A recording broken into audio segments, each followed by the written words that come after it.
Last years, I most of the time talked about iOS. This year, I will go back to OSX.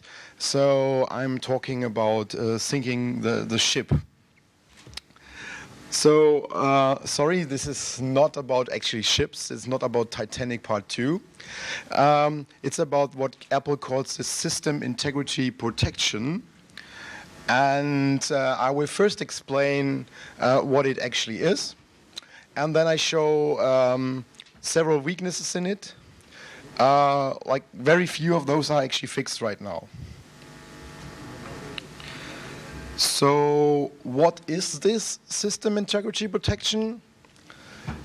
I think last year at the a few months before the WWDC, the media got a leak that Apple's next OS would be rootless. And this got created a lot of confusion. People were wondering, how does Apple remove the root user and things like that. And after it was finally released, we realized that it's actually not a rootless system. It's more like a root user that can do less. And the other thing is, while it is officially branded system integrity protection now, the string rootless is everywhere to be found in this protection. And also the very, very basic core of this implementation was already actually public in the source code of Yosemite. So the term rootless shouldn't have surprised anybody because it was already public, the name. So what is Apple's idea behind this? I watched a WWDC talk from 2015 online, and they had this slide where they said that the problem with root users on Mac OS X is that often users have simple passwords, and often the admin user is automatically the everyday user. So root is basically only protected by a simple password. Also, the other motivation they say is basically root is only a single privilege escalation away. And that would be bad if just getting root means the whole system is compromised. And so the idea behind SIP is apparently to lock the system down from the root user. So the idea is to make it impossible for the root user to do everything that will be required to take over the system.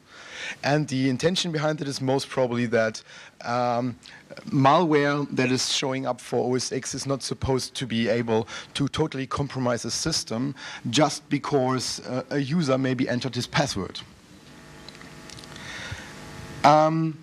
When you think about this, SIP can be imagined like this. On a normal system without SIP, you have your processes. Some of the processes might run in a sandbox. And now the idea of SIP is basically that the whole thing is put into another sandbox. And internally, that sandbox is called the platform profile. There is a symbol in the sandbox driver that tells you that it's called like this. And yeah, this is how you must imagine SIP. On top of this sandbox, there's also a few additional checks that were introduced that are not directly related to the sandbox. So to clear up some confusion first, SIP is not a protection against kernel memory corruption bugs. It's absolutely not designed to do that. And therefore, when someone goes on stage and shows a kernel exploit and says he has a SIP bypass, it's actually completely nonsense because SIP was never intended to protect against those. So it's obviously when you have kernel memory corruption that you can disable SIP.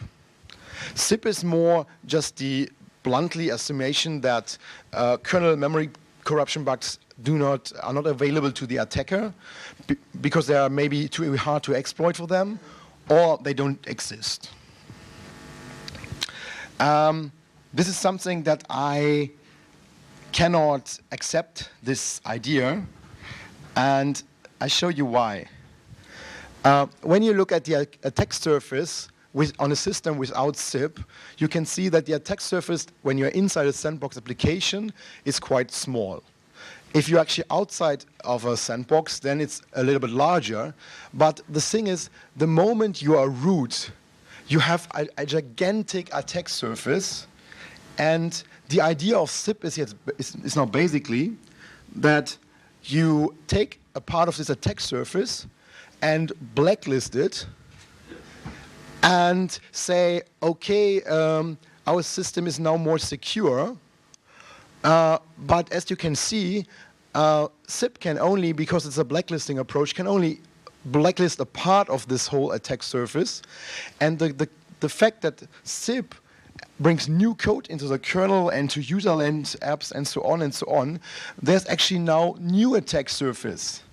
Like theoretically race condition in userland, because they are trying to do the SIP check, verify something that is something trusted, and then they verify it, and in the next moment basically a symbolic link is switched and it's not trusted anymore. But you will see that later. Also, the idea that kernel bugs are not available to attackers seems highly questionable. Every time there's a new OSX release, right now especially, you see that Google and some other companies, I also think like 360, they seem to invest a lot of money actually in paying their own engineers to actually find the bugs for Apple so that they get fixed in OSX. And the other thing is, because I do some kind of trainings for kernel, I know that there's a lot of people out there that don't actually report bugs to Apple for many reasons. Some just refuse to work for companies that don't offer some kind of bug bounties. Others have heard very bad info about the Apple security team, like they don't care. And so there are many, many reasons. And others, of course, sell these bugs. So before we actually start to get a little bit technical, a short reminder. Maybe OSX is new for you, so you have no idea what entitlements are. So in this talk, I will talk a lot about entitlements over and over again.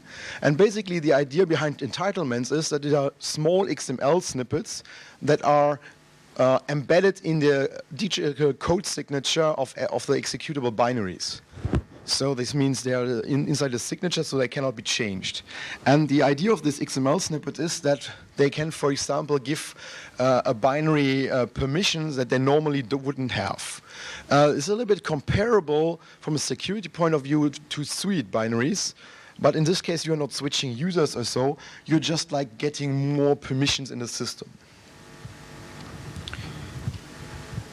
The next thing is, in a few slides, I have these Sandbox profile graphs. And they look kind of complicated, but they're actually quite simple. And the idea is basically of the OSX Sandbox that you have like more than 100 operations that can be controlled. Like here, for example, this NVRAM delete, which is apparently some operation that tries to delete something from the non-volatile RAM. And nowadays, you also must know that while it was always the case in iOS, but now this new platform profile, the interesting one, is also only kept in binary form in OSX. That's why I, in the last years, worked on the work of Daemon, who originally reversed that Sandbox, and I ported it basically to the newer version, fixed all the things, and I released this open source Sandbox toolkit, which can be used to basically. Well, nowadays you have to manually extract the binaries, the bins, because Apple changed the format a bit, and I haven't ported that yet. But if you have extracted the bins from the Sandbox driver, you can now use that toolkit to create these kind of graphs. And these graphs are actually very easy to read. You have the operation on top, and then you always have filters and filter parameters that check if certain things about your input is true. For example, we have an NVRAM delete, and now we are trying to check NVRAM variable regex. So there's a check if the variable that we try to access starts with CSR dash, and then this can be true or false, and obviously green is the true case and false is the red case. And so this here basically shows that if you're trying to delete an environment variable that starts with CSR dash, the next check is if you are running, let's say, in recovery mode, and if not, then this action is denied. We will see later why. Okay, let's get back to this SIP thing. So, because SIP is a global sandbox profile that is around everything, and of course nobody can model the whole system, the default action in this sandbox profile is of course allow. And this means that the overall strategy of SIP therefore must be a blacklisting approach. You first allow everything, and then you pick out certain things that you consider dangerous, or that Apple considers dangerous, and those are blacklisted now. When you look at what SIP actually does, there's a number of things where all these new checks are implemented. I have taken here the most important ones. So basically, when you try to load a kernel driver, it's checking the signature. So if it's not correctly signed and it's not loaded, you cannot just arbitrarily debug on your own system anymore, because Apple considers certain processes to be restricted, so you cannot attach to them anymore. All the important areas in your file system are now protected against modification, even for the root user. So you can no longer tinker your system as you want.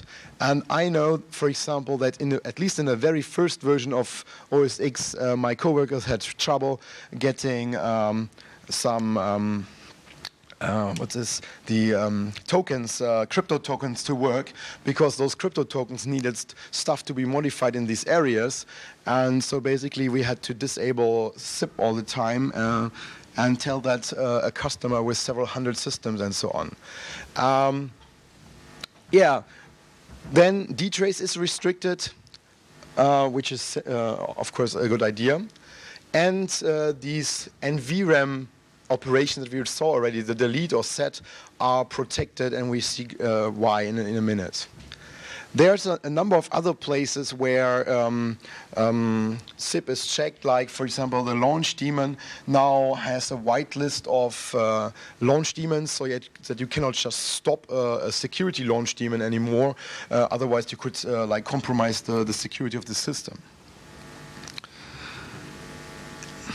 So, as I already said, if you are like a researcher and you deal with a system that has SIP, you will often run into the problem that it stops you from doing what you actually want to do. And luckily for us, there is this CSR util that allows you to disable SIP totally or partially. Actually, this partially is, the partially thing is still not documented as far as I know. And of course, for security reasons, you can only configure this whole thing if your system runs in recovery mode. So this means you must have physical access to the system. So if you have your system booted in recovery mode, you can just say CSR util disable, and then you have a system that is more like Yosemite than El Capitan from the security point of view. If you just, for example, want to develop kernel extension, but you don't have a kernel extension certificate, you can just say CSR util enable -- without kext, and then the kext signing protection is disabled. Okay, so that is the high-level way to configure it. Under the hood, what happens is that these configurations are stored in environment variables. And these are the environment variables that start with CSR-. And therefore, it's of course a good idea that these are not modifiable by arbitrary users. And that's why the sandbox profiles forbid those. The CSR active config is basically a bit field. We will see that on the next slide, where the different features can be activated or deactivated. And the CSR data is apparently for netboot configuration. I never actually tried that, so I've never seen it in the wild. Yeah, and the CSR util tool also uses this. And you must be in recovery mode, and you have a specific entitlement to actually be able to do this modification. So this is what is defined in the kernel as the flags. And here you see a few examples. We can just skip that. It's not so important. But basically, it's just a bit field that shows what is activated and what is not. So now in kernel land, it's quite easy to get this information. If you write a driver and you want to hook into SIP, basically, you can ask by APIs if SIP is activated, what's the current configuration or so. But when it comes to user space, Apple has also prepared something, which is this CSR-CTL system call. And so now user space tools and daemons can basically check for the current state of SIP and then can work accordingly. For example, skip the signature check or something like that. Or, well, many other things. So in user space, of course, usually the people don't use the system call directly, so they use this API function CSR check. So let's go into these protections one by one.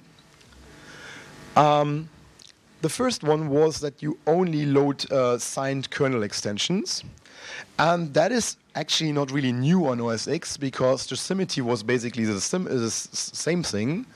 Only the implementation is now different, I would say. And that's also the reason why the way you would disable this check is also different. So in Yosemite, we just set this kex dev mode 1 boot argument, which would disable it. So now in El Capitan, you have to configure a SIP to disable it. The thing is, this signature check is user space driven. So basically, when you have the entitlement com Apple rootless kex management, it's really dangerous for the system. And there's some other, I would call it a pseudo extension that is on the system, but it's also a little bit older, this concept, which is called Apple kext exclude list.kext. This is basically a whitelist and a blacklist for kext loading. And this is what it is. In that kex, there is an info plist file that contains a lot of information, but 2 dictionaries, or arrays, I don't remember, I think dictionaries. So 2 dictionaries, and these dictionaries are called OSX SIG exception hash list.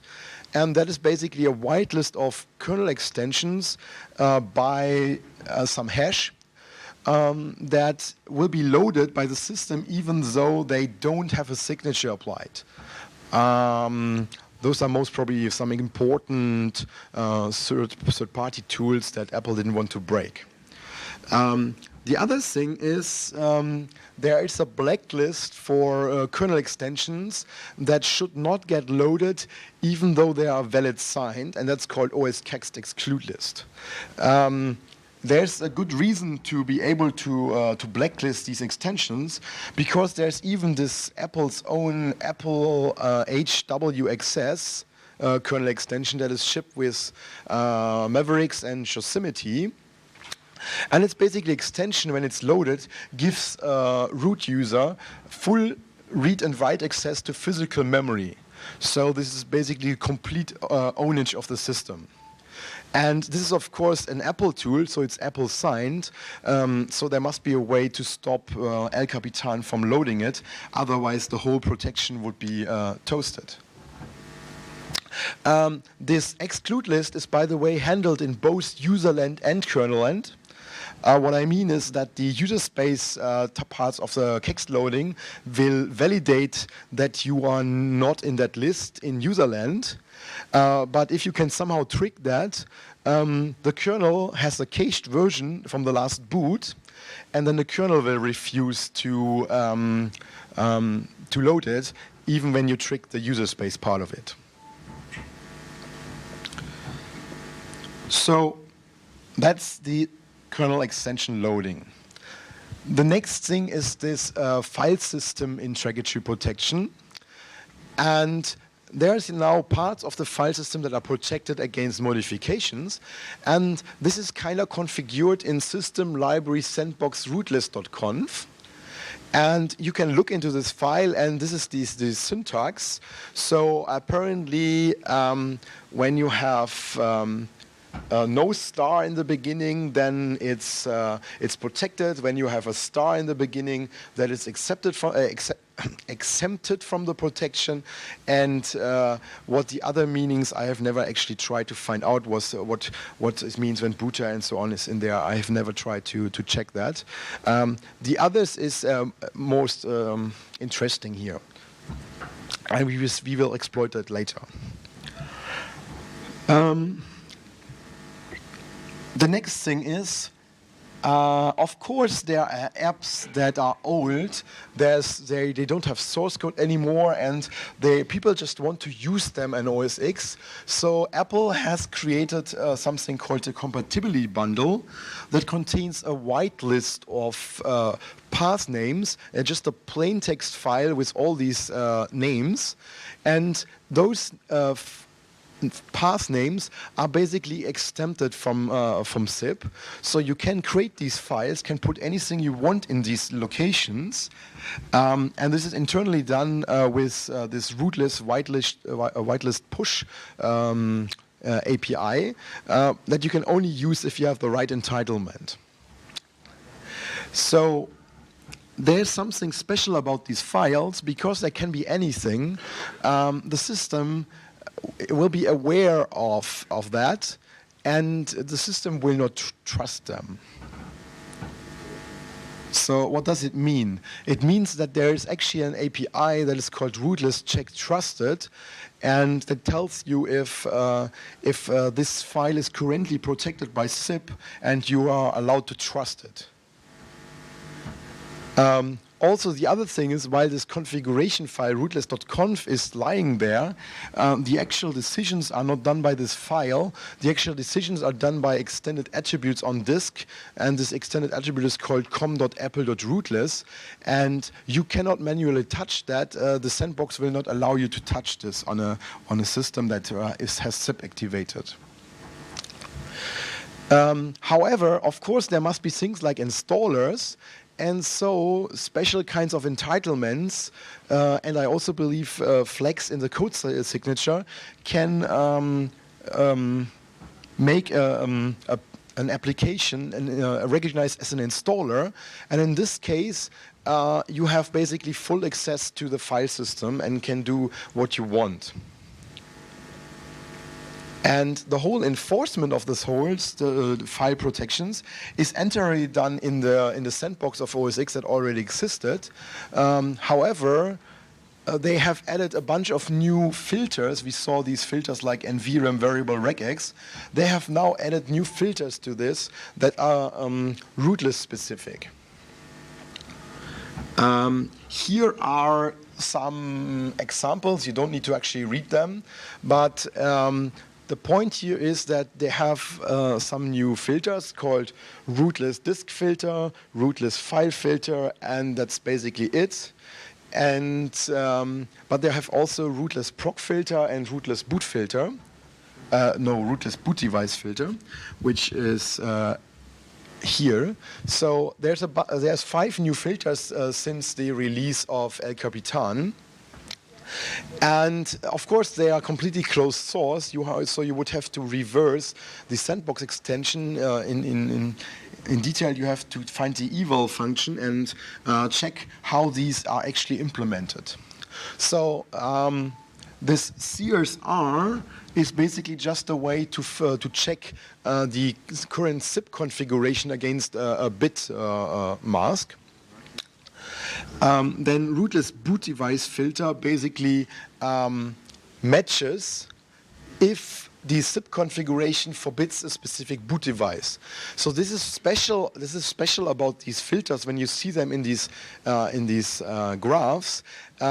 Here, a matching of the filter means that system integrity protection does not want you to have access to it.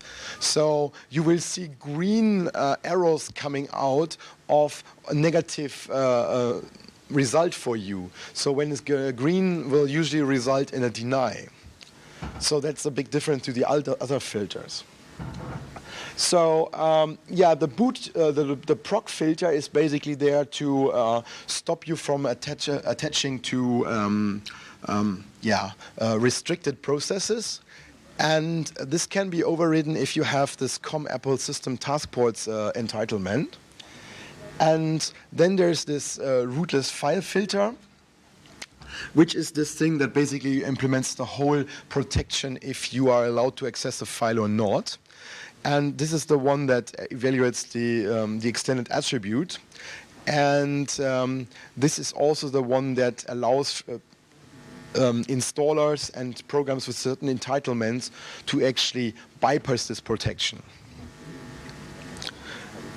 Yeah, for disk filters, is it's for if you want to if you want to access block devices, then again there's a different kind of entitlement, COM-Apple rootless restricted block devices, that would allow you to access this. Again, all of this is completely closed source, so whatever I know about this is just like skimming through a huge function that is a big switch about all the filters, and just trying to understand what they're doing. Okay, so that's the file system protection and how it's integrated into the sandbox.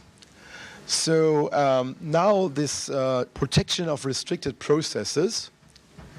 The idea is, like as already said, that you cannot attach to something with a debugger if it's restricted.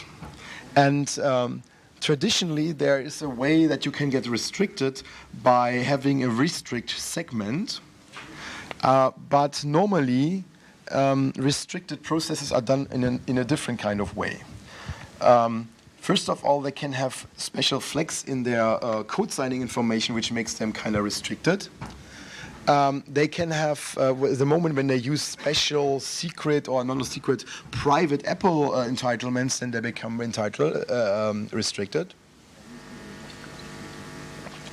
But also, when they execute from certain protected file system or magic file system areas. So you can test that on your own Capitan system.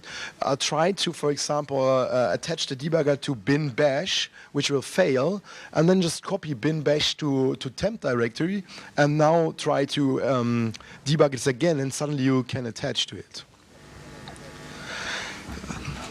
Yeah, so the last thing here, no, it's not the last thing. The second to last thing here is the protection of the NVRAM. So I already showed the partial graph for the delete, but basically the idea is that delete or set will stop you from modifying any boot, any NVRAM variable that starts with CSR dash, because that's for configuring the SIP. And you can only really do that if you are in recovery mode and if you have the right entitlements. However, these profiles usually explicitly allow you to set arbitrary boot arguments to the kernel.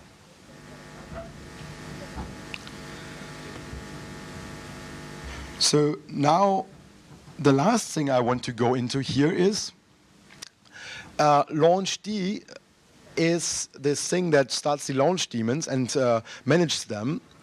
And there's now in this file there is basically a whitelist of daemons that are allowed to be removed from the system, so you can stop them. If you try to stop any other launch daemon, it will tell you, oh no, this you cannot do that because of SIP.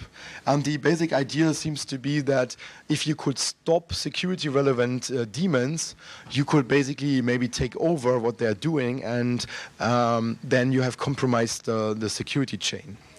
And one addition to the whole system is that Apple added new hooks to the Mac framework that allow them to hook into this task set special port function, which is a function that allows daemons or normally launch D to register so-called special ports with the system. And the idea here is that other parts of the system can send messages to these special ports, and the whole basically code signing and so on relies on this. So it would be really bad if someone could just like kill a daemon and then take over this on a system, because as a root user normally you would be able to take this over.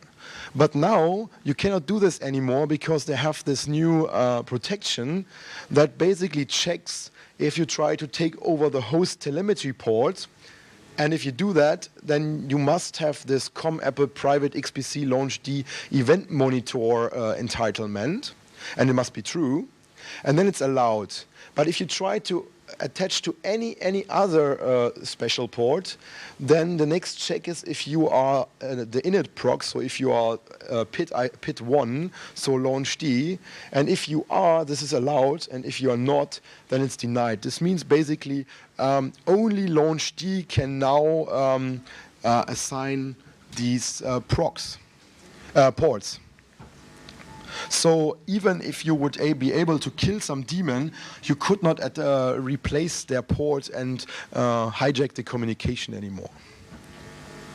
Okay, so that's the protections, kinda. Let's get into syncing the ship. And yeah, remember the first assumption that I had that maybe is the idea of SIP is that people are not using kernel exploits because it's too hard for the attacker. Which is kind of maybe a thing, because while bugs are maybe there for free by just reading the Google output, but exploitation is maybe hard because of mitigations. However, OSX has a bunch of APIs that you can use as root user that make kernel exploitation actually easier. So, for example, there's this host zone info, or you can use that by using the zprint util on your device. It gives output that helps a lot with doing kernel heap feng shui if you have a heap overflow. Actually, I used that in an iOS 4.3 jailbreak inside the jailbreak to find out how many holes I have to close in the heap. And right after, Apple actually started locking this whole thing down. But of course, as a root user on OS X, you still have full access to that. And even if they have an entitlement in place, there is still the setprint util, and you can just take the output on the command line. There was another thing until recently, which was fixed in OS X 10.11.3. There was a system call, casinfo, that was not protected, and this casinfo gives you the kernel address space layout randomization slide if you're the root user. So basically, as root, there was no problem ever to break KSLR. You could just ask the system for it. Okay, this was fixed in the 10.11.3, and yesterday there was 10.11.4, so it's fixed, kind of. However, the whole story is not over here, because SIP also does not stop you from setting kernel boot arguments. And this includes tons of boot arguments that control security mitigations.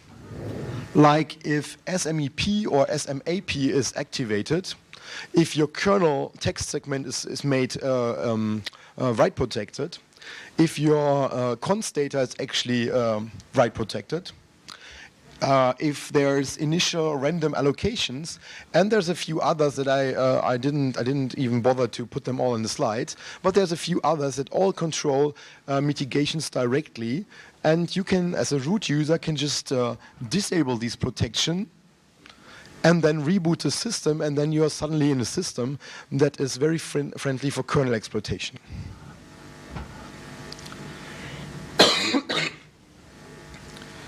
However, there's something more dangerous: the kernel debugger. Contrary to popular belief on the internet, SIP absolutely does not control the kernel debugger. So even if SIP fully is activated, you can just use the kernel debugger.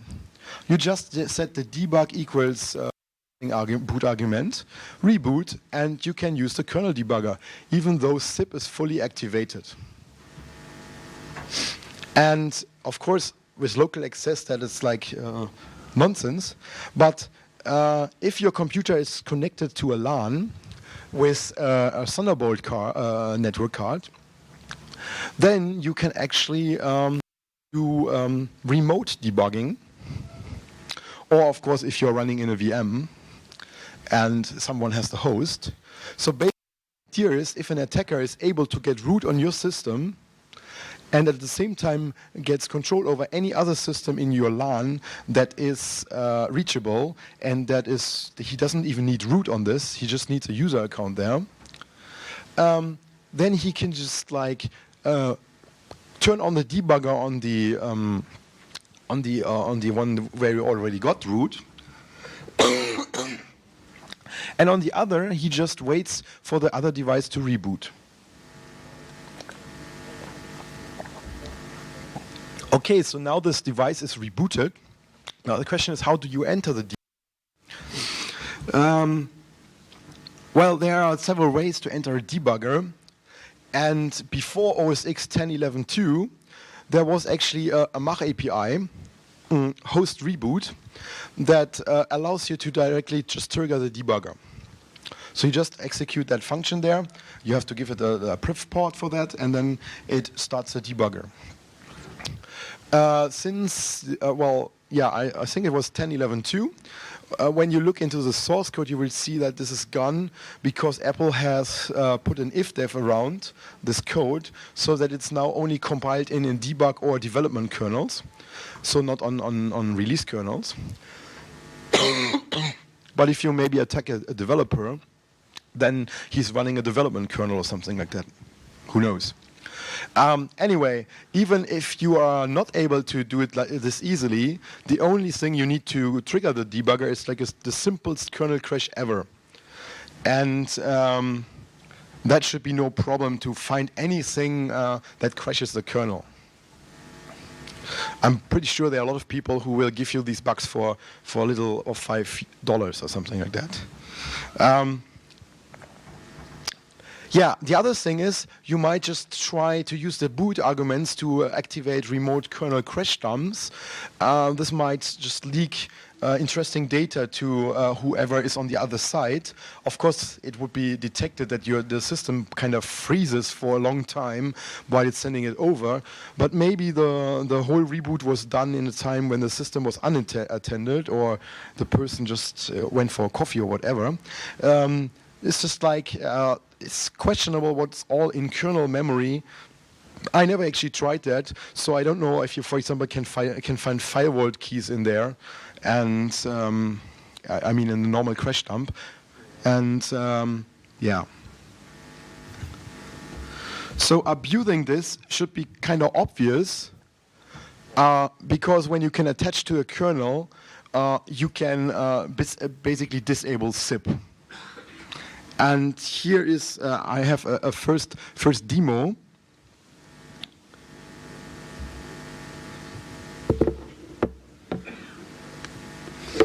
So I'm doing this demo on an older system because I want to use this host reboot method.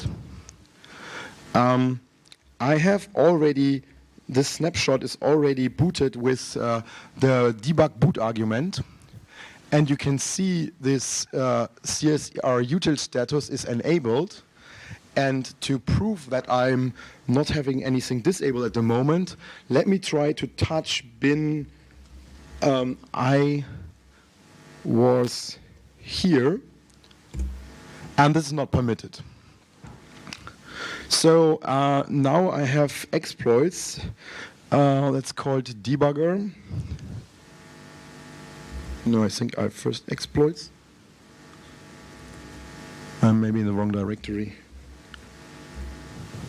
Oh, yeah, wrong directory.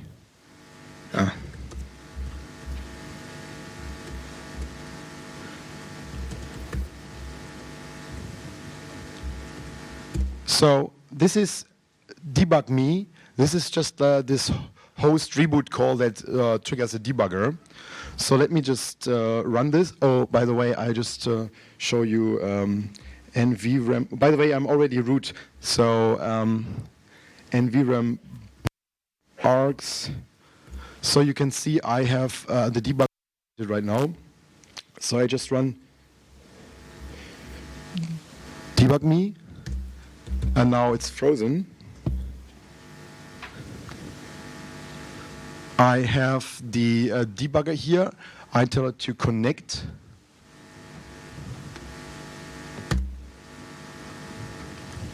So now I'm connected.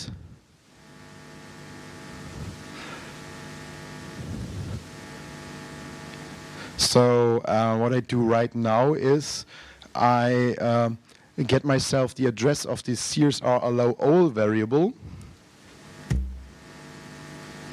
In this case, I have symbols because it's an older kernel, so I have the kernel debugging kit. If you don't have that, you just like reverse the kernel. It's not that hard.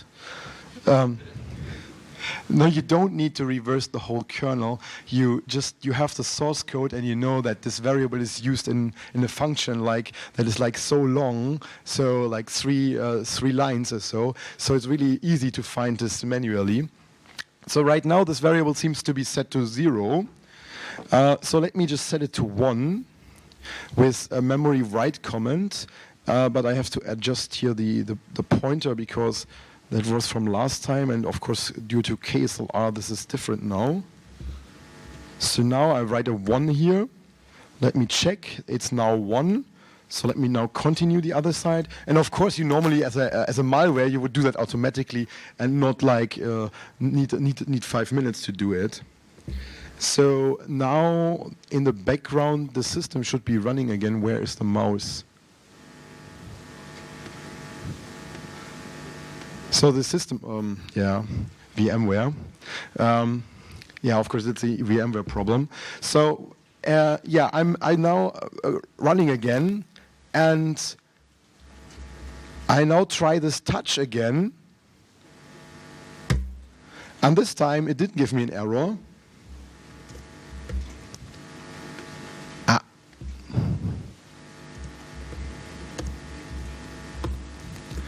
And you can see that, oh yeah, I played around with this earlier.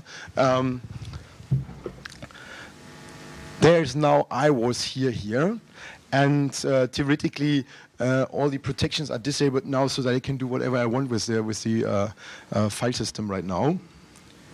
So let me immediately tell this system to go back into the snapshot, because the next thing is the next demo again. So I demonstrated this on 10.11.1 because it's easier to do, because I don't need to have a crash exploit or so for that. But the bug or the kind of thing still works with 10.11.4. I tested it, but I would then have to hit the secret button combination to actually get into the debugger, and that's less nice. Okay, so the next thing is something that I knew, but then someone else killed it. It's the mount malicious, and this was most probably, I think it was killed in 10.11.2 by Apple, because it mentions this union mount bug in the security updates, and that was reported by Mac Defender, whoever that is, and that's, as usual, not much information in Apple release announcements, so you normally have no idea what the bug actually is. And sometimes the description is actually wrong, because when you know the bug, you know that the description just is not what the bug is supposed to be. So I'm not sure if it's really the bug that they reported, but it was fixed at the same time.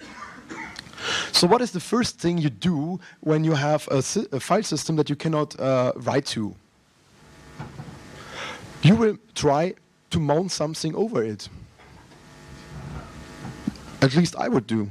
And then see how I can influence other processes or whatever. And apparently Apple security did not think so, and it needed an external party to actually tell them that this is possible.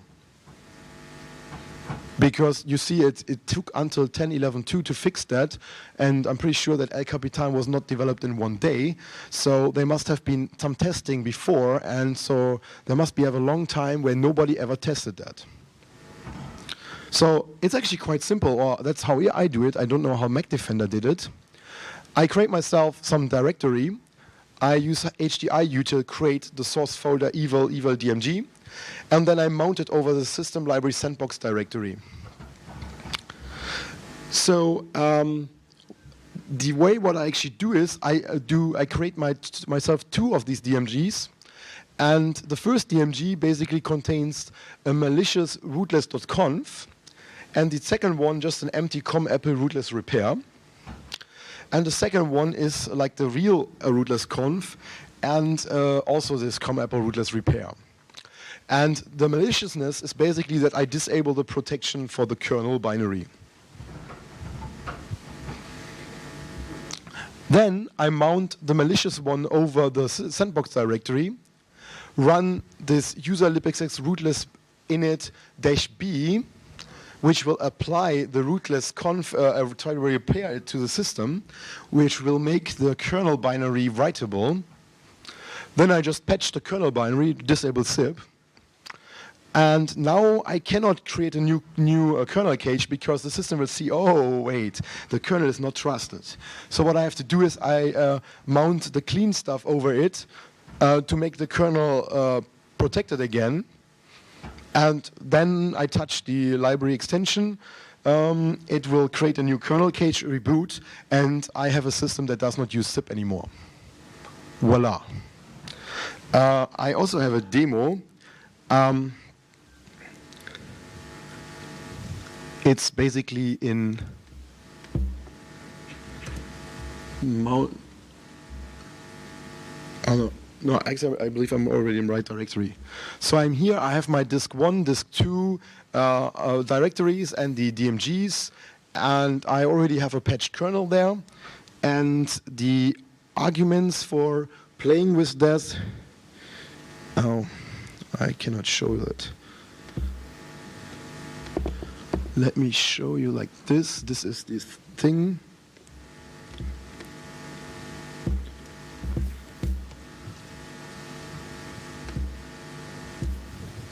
So this is what I do. This is actually what I already explained. And I just will pass that into the VM right now. And before I do that, let me prove again that I have no access to bin this. It's not allowed. And now I can just paste it in. It will now take a while. And what I will do right now is I believe I will continue because it really takes a while. However, then you might believe I'm faking this. But I will lose too much time if I'm like not continuing right now. The bug is fixed anyway, so the demo works, and when you use the slides, you can basically do it on your own system, and then you see that I'm not faking it. The bug was fixed, so let's get into something that's more interesting because it's still open. Let's abuse entitlements. In my point of view, binaries with entitlements are the new SUID binaries. And we all know that hardening SUID binaries took years, and there's still bugs in SUID binaries. And that's why we actually don't use suite binaries anymore. So Apple actually has to harden every single binary they give entitlements. And this is a process that will take forever. Well, but in the context of SIP, it's actually a little bit easier, because mostly the binaries that have COM Apple rootless install are extremely dangerous.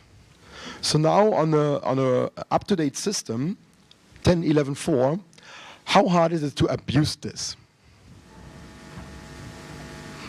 There's a nice little tool. It's called fcheck.cs that has this entitlement.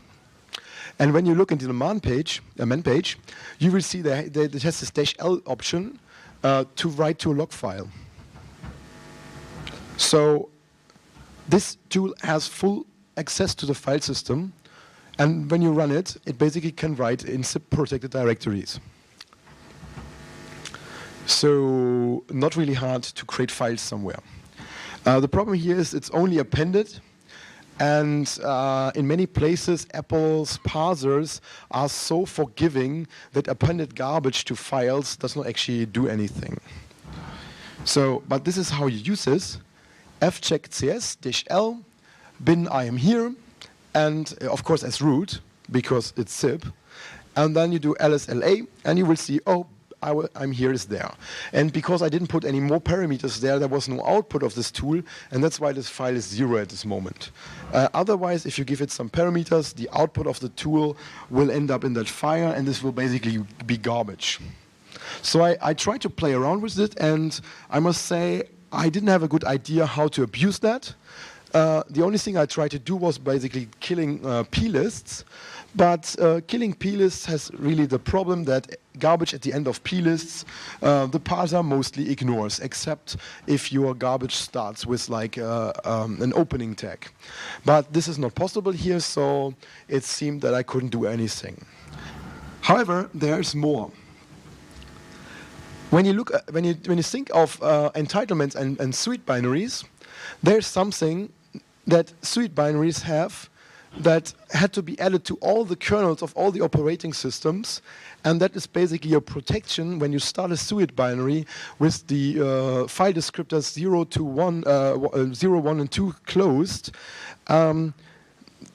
You protect against that normally, because if you don't protect against that, you can redirect it anywhere. You can open any file, start your suite with this thing, and then because 0, 1, and 2 are basically file descriptors used for output and so on, and input, you can basically make this thing access files as root that are not supposed to be accessed as root.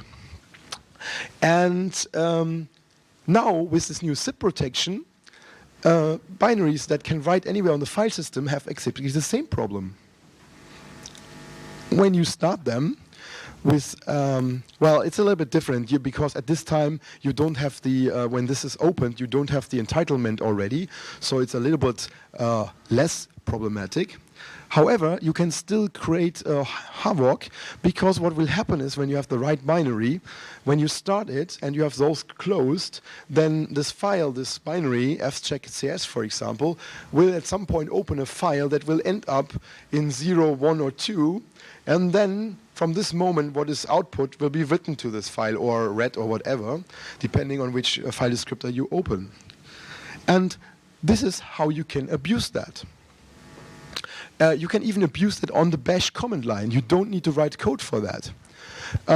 You close file descriptor 1, then you use fcheck.cs on dev disk x, because it needs to start with dev disk. It's like some code nonsense in the tool. So what you can do is you can make dev disk x just a symbolic link anywhere on the file system, and then the output of the tool will be written to that file, wherever you point it, and this allows you to write anywhere on the in the system, and this time to the beginning of those files. So this time you can destroy files.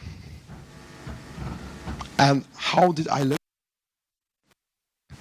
Well, let's continue this first. The thing is, I can just make this symbolic link point into this Apple text exclude list info plist file, this destroys this kernel extension. It cannot be used then anymore, which means when I trigger the kernel cage generation, it will not put into the kernel cage, and when the system reboots, then it's gone. There is no protection anymore, and I can just load Apple HW and can then write to any physical memory, and that's basically game over for SIP. And the nice thing is, the disabling the whole protection fits into a single tweet. So these are 84 bytes that will basically kill the Apple kext exclude list. And yeah, I didn't implement the whole patching physical memory thingy, but what I will show you is that after I run it, I can actually load this Apple extension, and yeah. So it's demo time again. And the other one should have rebooted by now. Oh no. Apparently I did not reboot. Okay, so now the kernel should be replaced and it should reboot. So, but it doesn't matter because the other demo I do on the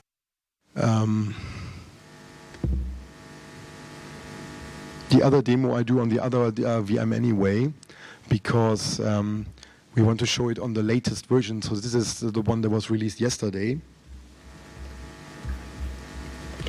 So VMware. Again, CSR is activated. Let me see where I am. I'm in the Apple kext exclude.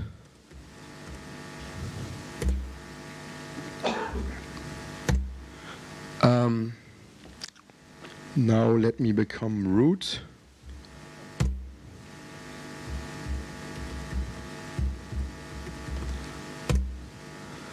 And now let me try to open, to actually load that kernel extension.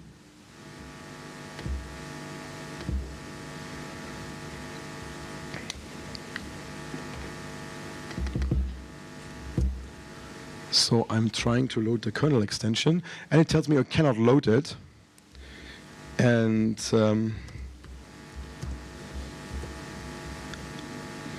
let's see why. Oh.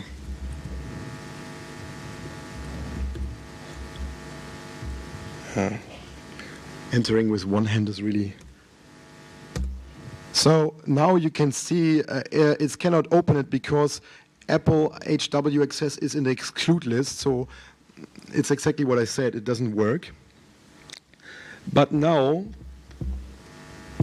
the magic 84 bytes come into play. I put them in here. It will now reboot. By the way, did the other one reboot in the meanwhile? Yeah, it rebooted. Let me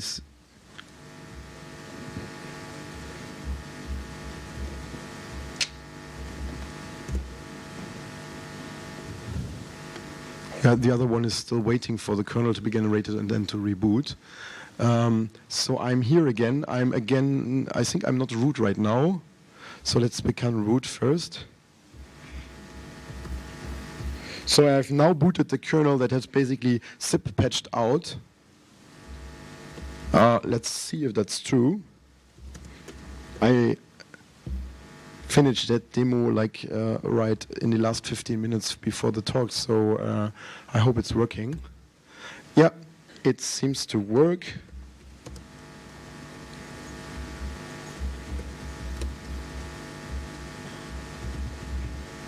So, oops, okay. The file is there, just generated, and that's it. So the other one is still rebooting. And yeah, unfortunately VMs are always slow.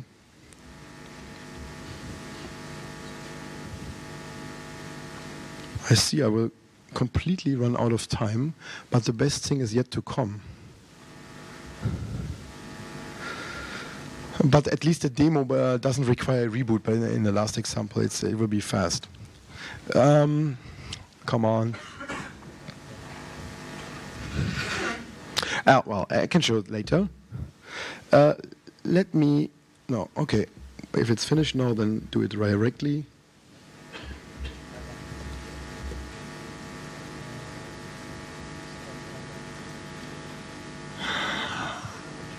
And waiting. So let's become root.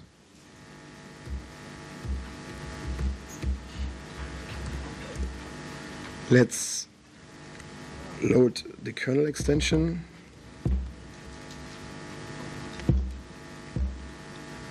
This time there was no error, and now I'll use kickstart, and you can see the kernel extension is loaded.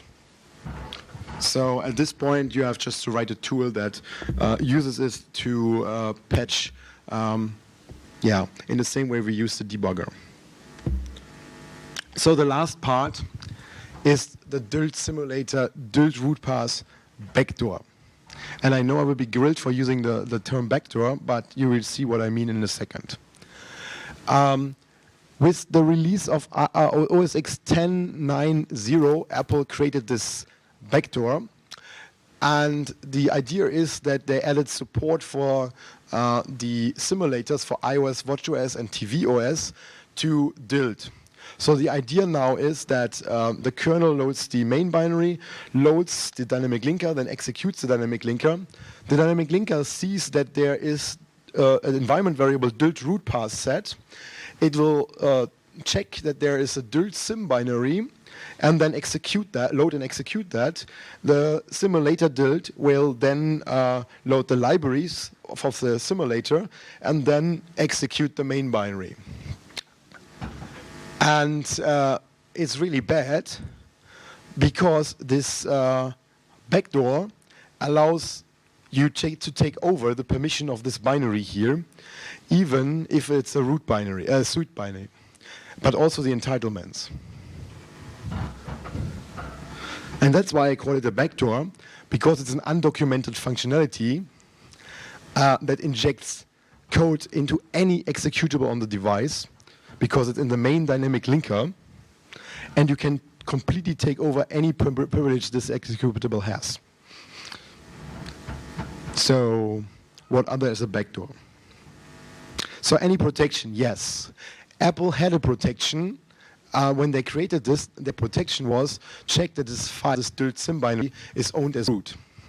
Problem is, that is absolutely no protection, because first of all, if you are the normal user and you have your normal user as an admin user, then just trigger any crash dump with a file into the crash dump directory, the diagnostic log repo directory.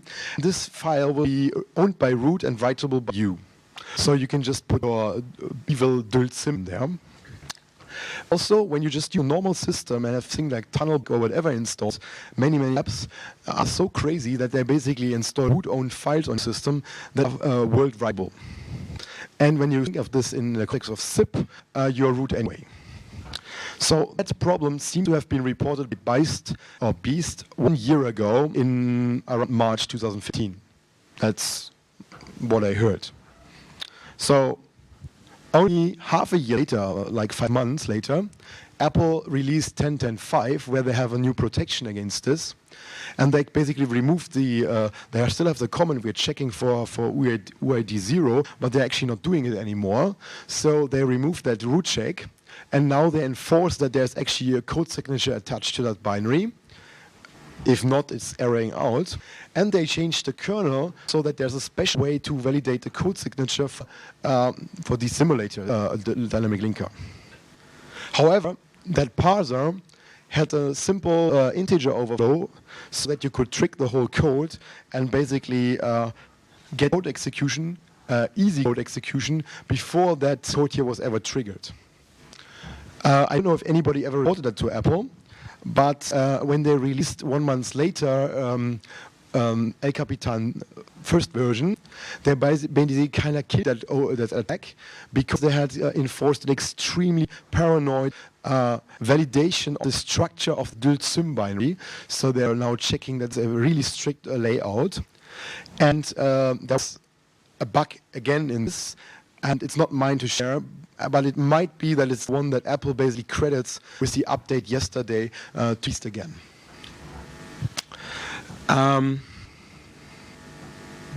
Yeah, I didn't really check if it's the bug from base. And the thing is, that would be the third fix if it was to try to fix this, and the first attempt at doing a protection of this for arbitrary code execution. And the best thing here is, and this what annoys me so much, is that I had nothing to do with this whole thing, with the whole disclosure, except that I once tweeted about it. And suddenly I get an email from someone from Apple and ask me that they have fixed that, and I should please review the fix. Of course, for free. I didn't answer. Okay. Yeah. So the thing here is, I don't know why.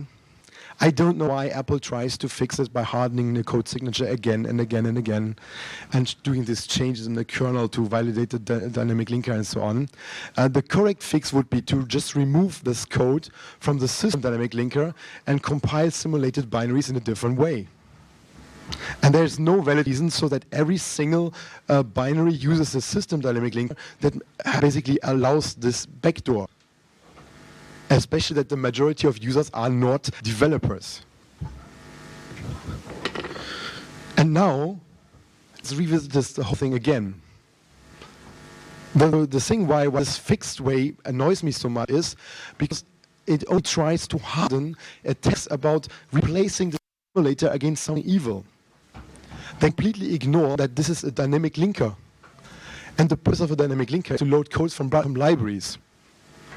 And so I can tell you that you can do the same over, well, a little bit less powerful, but you can do the same takeover of permissions exploit by just doing the original Apple binary. So whatever validations do, they can validate their own binary as much as they want.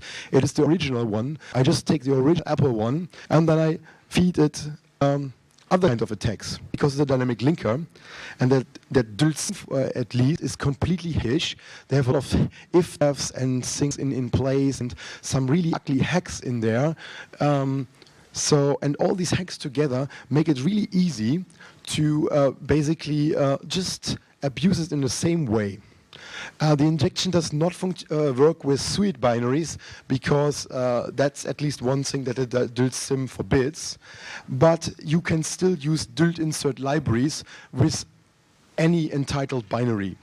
So there's no check for restricted binaries and so on. And now that means we don't have suite rights that we can take over, but you might all remember rootpipe from last year.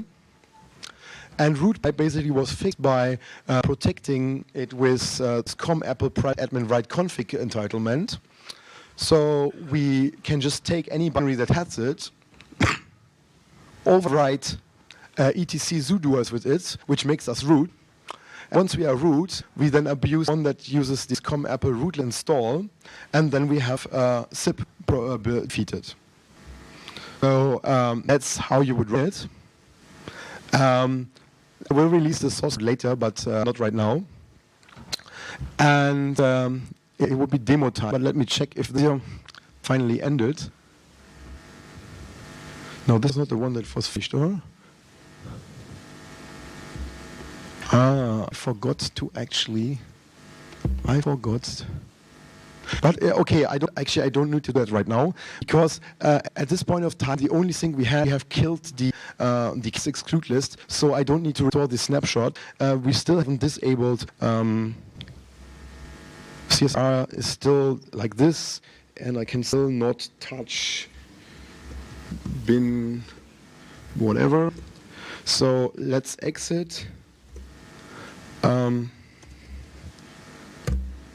Let's go into the DLS root fun. So I now have a bunch of script, and I say this is the demo takes 1 minute and then it's over. The whole talk, I mean. You see there's the original DLS sim that I just copied over from one of the SDKs. I have some dilibs, the bypass zip dilib, the get root dilib. I have actually not put the source for the bypass sim there, but for the get root. And I have in total 3 scripts I need to run. The first thing is I need to do a little preparation because it needs to create its own special temp directory where the DIL sim is put in right place and the libraries are put in there and so on. So I say, oh, by the way, let's first verify I have no special permission. Prepare takes not long. Now I need to be root to be that. So let's get root. So what I do right now is I just abuse this root pipe bug to write a sudoers, and then I use the sudoers with an empty password, and so I become root. So it spawns a root shell. I'm now root. Let's see, can I touch bin blah foobar? Not allowed. Let's use bypass zip. This spawns now another shell that has zip deactivated, and now I can touch bin blah foobar. This works, and basically zip detect this time zip defeated completely in userland. Well, actually all the attacks I did were kind of userland, except maybe I don't know if attaching a kernel debugger is supposed to be userland or so, but everything else was basically all userland attacks to disable zip. Not a single kernel bug or something like that. Well, there were kernel bugs involved, but no kernel memory corruption. So, yeah, I'm finished at this point, and I already blasted my time. But if you have a question, I take them now. Anyone? Hello? Anyone? Oh, okay, right.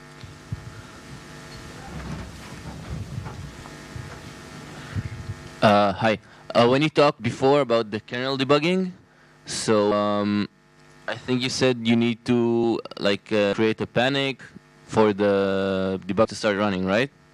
Yeah, on your system you need a panic or something. Yeah. Yeah, but I think that you could the debug parameters, you can put a debug that just when the system starts it would just panic, right? Like just on the debugger. The thing is, I not tried that actually with a Thunderbolt Ethernet adapter, because the problem is if you do that normally. You need networks. You need network drivers at this moment, and at least with.